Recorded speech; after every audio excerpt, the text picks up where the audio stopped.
Davy, I'm awesome. Welcome to Davy's Awesome Stories, where I tell funny stories from my past or go on a rant in an effort to make you laugh. This week I couldn't help but think about how things have changed so much. It's the way my kids are versus the way we were. Just things have gotten different. Like, summer is almost over, and my kids, all summer long, hardly play outside. A little bit here and there. Sometimes because I told them to. I had to actually say, like, hey, why don't you guys go outside for a little while? And their idea of going outside for a little while was 10, 15, 20 minutes. My middle kid, if he met up with one of his friends, maybe he'd be out there for a little bit. Me, though, when I was a kid, so different. Whether it was summer, winter, whatever, it's pretty much all we did was go outside. But I get why. There wasn't as much to do. Nowadays, they've got streaming services. There is literally always something on. My kids still, it boggles their mind the concept that I watched things that I didn't really like because it was on. There wasn't just nothing else. It was like, well, I dislike this less than the other thing that was on, so why not? I've talked about it before. There were so many things that we watched on television for no other reason than because it was on.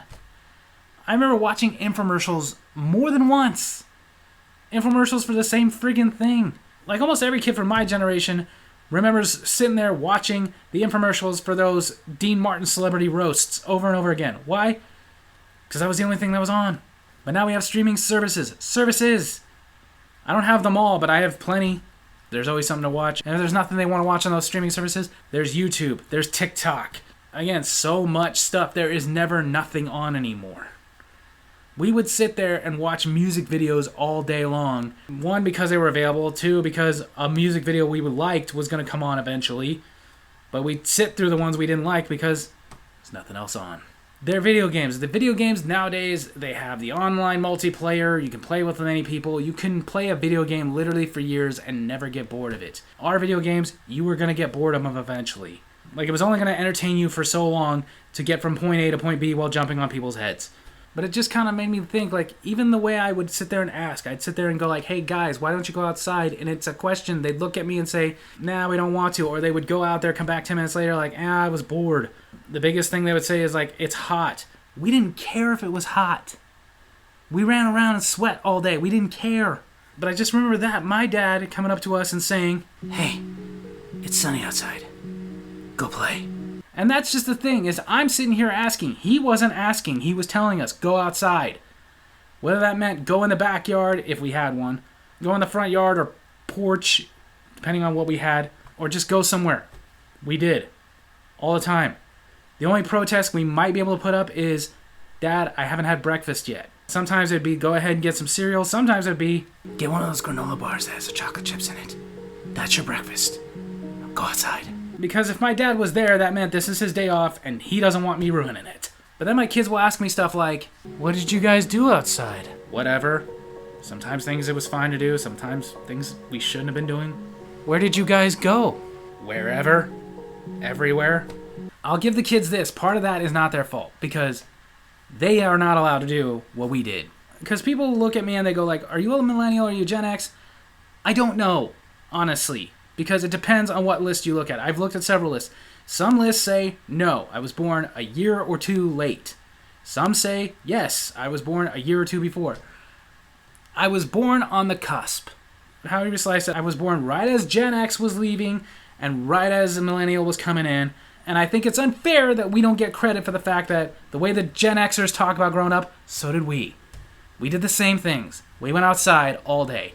We went everywhere all day. When we went to school, we came home, we let ourselves in, we made SpaghettiOs, and we just took care of ourselves. Things we don't allow for our kids now. Like, I don't allow my kids to go just anywhere. My 13-year-old, there's most places he can go by himself. We don't have much around here, but there's a 7-Eleven just down the road. If he wants to go there, whatever. My 10-year-old, no. But even him and my 10-year-old, they go outside. There is a playground in our apartment complex. They go there. And I tell them, if you're going to go anywhere else, like you're going to go to your friend's house, you need to come back and you need to tell me.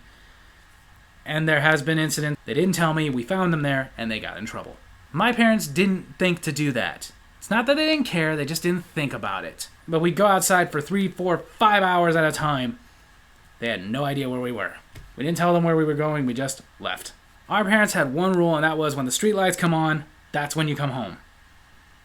And heck, I have to give it to my parents, because as much as that may sound like they didn't care and they were lazy, how bad it was for the generation I grew up in, every single night at 10 o'clock on almost every single channel, there was a little message that would come up very quickly just to say, it's 10 o'clock. Do you know where your kids are? Yeah, parents needed to be reminded to make sure their kids were inside at 10 o'clock at night. Heck, even my parents, they didn't need to be reminded, but more than once, my parents would be watching TV, that commercial would come on, and either me or my brother, they'd yell out for us because we weren't in the room. It would be something like, Davy! Yeah!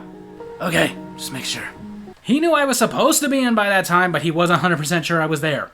But seriously, if it was 10 o'clock and my kids weren't in, that would mean they had come in and then snuck out.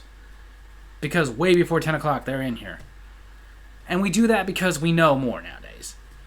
I have to give that to our parents. They didn't know. Around the time I was growing up is when it started really getting reported about all the stuff that had been happening in the 60s, 70s, 80s even, of kids being abducted, being kidnapped, being taken into vans or houses and basements and stuff like that. And here's the thing, people are saying like, well, that's not happening more, it's just being reported more. Okay, but there was a time it wasn't being reported at all, and everybody trusted everybody, and things just started coming out that you can't trust everybody. Because even like my kids and their friends, they can't go over there if I don't know their parents. That's not to be like helicopter parenting or anything. I don't overdo it. For example, I told you, I let my kids go outside by themselves. I know a lot of parents who won't do that. Heck, I've had parents get on to me because when my oldest was like 7 or 8 years old, it became one of his little chores. Hey, go check the mail.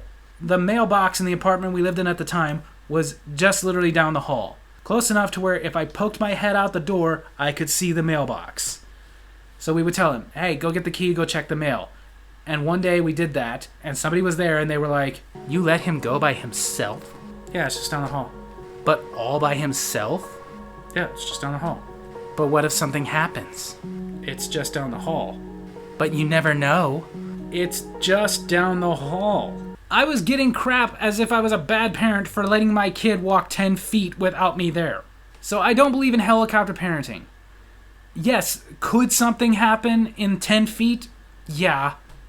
It's not likely. And it's a risk I gotta take because I do believe you can't protect them from everything.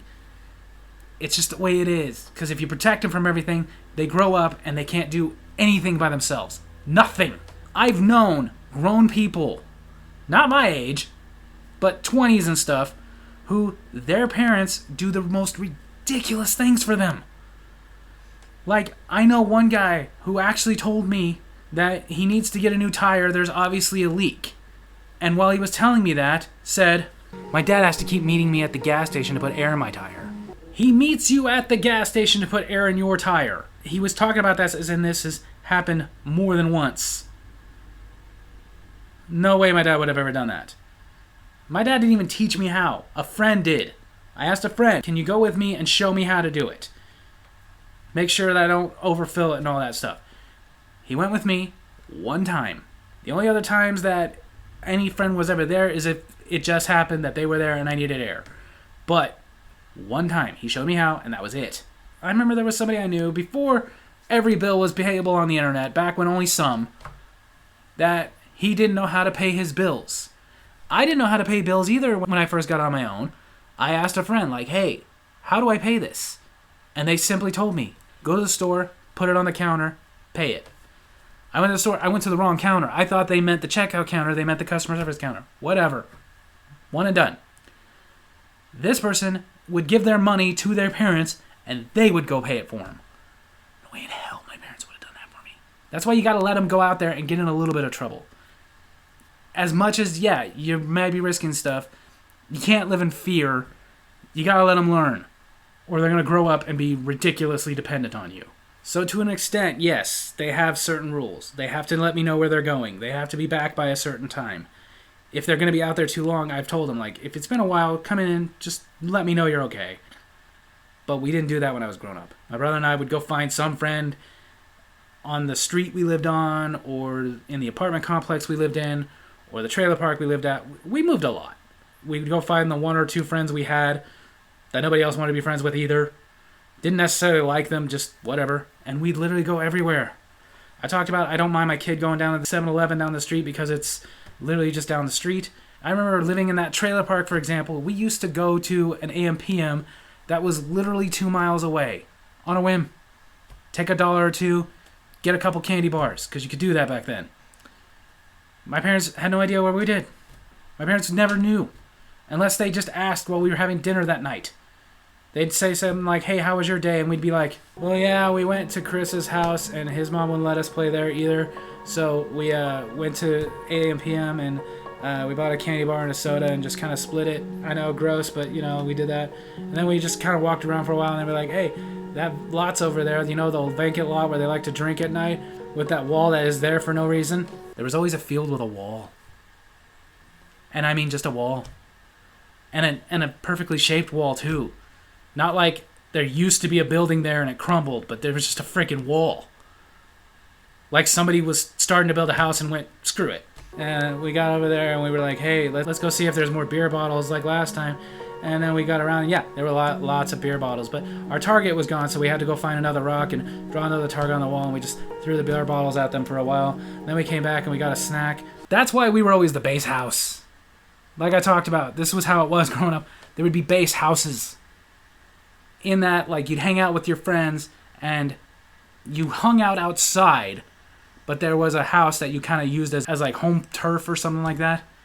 Usually it was ours, because whichever house of your 2-3 friends you had, whatever house you used, it was the one who provided the best snacks. Because that was another thing, it was expected back then. Your mom just understood, we have to provide snacks for the friends. But some moms didn't follow it, so you didn't want to go to their house because their mom never gives us any snacks. And you didn't want to go to the friend who had that mom who was trying to be too healthy, where the snacks were like, here's some water and some celery sticks. No, my mom would always be, if you and your friends get hungry, we got Kool-Aid, and we got those packets of the crackers with the cheese and the little red sticks. We loved those freaking crackers with the cheese, the little pool of cheese on it, and that little red stick that you were supposed to smear the cracker with, but that thing didn't spread for crap, but still, you loved it. If you ended up getting the package that forgot to put the little red stick in there, you didn't care. You were like, fine, I'll use my finger, I'll dip it around, lick my finger that I've been touching literally everything outside with. Who cares? I'm a kid. Disease doesn't affect me. But that's what we wanted. We wanted those kinds of snacks. The crackers with the stuff that... I don't even remember it ever saying cheese on the package. I don't think they could legally call it that. And to drink, we wanted red sugar water. But that's what made us the base house all the time. My mom always had the best snacks. Sometimes we'd find a mom with better snacks. She'd have Twinkies and Capri Suns. But still, we don't even do that anymore for their friends. I'm old school. My wife has an old school mentality. We tried. But not only are things different, the kids are different. Because here was the thing. We didn't ask for the snacks. We never asked. I mean, we'd ask our moms. But if it wasn't our house, we didn't ask. We told our friend to go ask. We didn't ask for anything. The only thing we might ask for is a glass of water. And that's only if we were really, really, really thirsty and there wasn't a hose around. Because, like I said, apartment complexes, there usually weren't that many hoses. But other than that, we didn't ask. One of my son's friends, though, we met his parents. They were comfortable letting him come over. He came over. They were hanging out. And not my son, but the friend came up to me and was like, I'm hungry. What do you guys got to eat? We would never do that when I was a kid. Ever. If we were that hungry to where our friend's not going to go ask, we'd just go home and get something to eat there. We would never ask them. But even if there was that one friend that was bold enough to ask, he'd ask for a snack. And he would ask politely, like, a suggestion, like, may I have a snack? No, this kid came up to me and asked what's on the menu. But I tried to be nice. I was just like, we got the little bags of chips. You can have one of those. Bottled water. Or they do have some Capri Suns. You could have you could have those. That's really all we got right now. We got crackers. And then he looked over at our pantry and goes, can I have some of that ramen? Don't judge me, we're poor. And I was like, okay, he's hungry, so I said, okay, sure, and made him the ramen. But this kid got even worse, though. Because he asked us once. After that, he just started going in there and helping himself. So much to the point that he stayed the night one night, got up before my son did, didn't wake him up, which was again a weird thing. Whether I stayed at their house or they stayed at my house, if our friend woke up before we did, or we woke up before our friend, then we woke the friend up. If the friend wouldn't get up, then we would just sit there and do nothing until the frickin' friend got up. We didn't go outside without the friend. He comes outside. He goes to get a bowl of cereal. I'm sitting in the front room. I didn't even hear him, didn't even see him go to get the cereal. What I heard was a thud when it turned out he fell off my counter and hit the back of his head on the fridge because he decided to climb on the counter and get the frickin' bowl himself. And even worse, there was times he came over, knocked on the door, and we said, sorry, he can't come out to play today. He's in trouble. He's grounded. So he'd leave, come back an hour later, and I'd be like, I told you he was grounded. To which he would respond, oh, I know. Can I have some pizza rolls? Now you may be thinking, like, okay, so he's got one friend like that. He later had more friends doing that. We wouldn't do that when I was a kid. Ever. Even my best friend, who practically lived at my house, would not come over just to ask for snacks. Ever. Sure, he was there so often that when he would come over to hang out, he'd help himself. He knew he could by that point. That took years. These kids took a couple weeks. There you have it. That's my story video this week. Hope you guys enjoyed it. And if you did, make sure to hit like, hit subscribe, hit the little bell so you get notifications when I post videos, and leave a comment so I can respond to in my next comment corner. Tell me about some other ways things have changed. Love you guys.